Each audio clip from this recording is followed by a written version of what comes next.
Bindings in the Cold is about,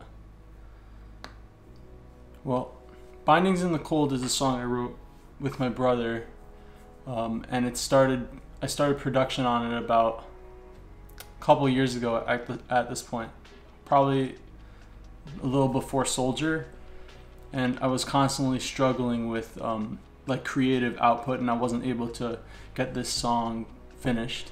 I think ultimately, like, I couldn't find the right words for the verse, but I really liked the chorus. Eventually, while I was writing An Unfiltered Stream of Consciousness, the new album, I realized that the song is about that struggle of not being able to finish a thought, or rather beating yourself up over not being able to be creative.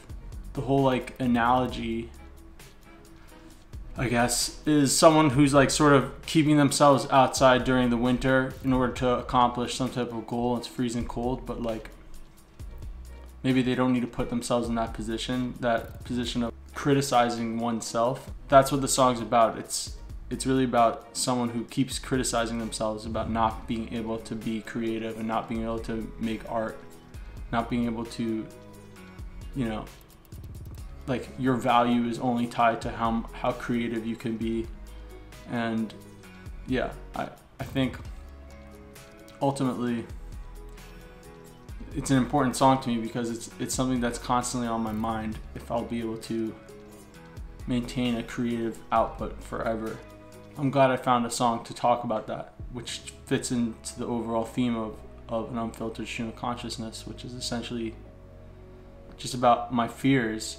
And this is a massive fear, you know, that I'll one day not be so creative. I think the song ultimately, though, is a happy song because it's a positive message. It's alluding to the idea that just because you're not feeling creative one day, or you're not able to properly relay a message, doesn't mean that you have no value as a person. And sometimes it's hard for me to recognize that. So that's what Bindings in the Cold is about. And yeah.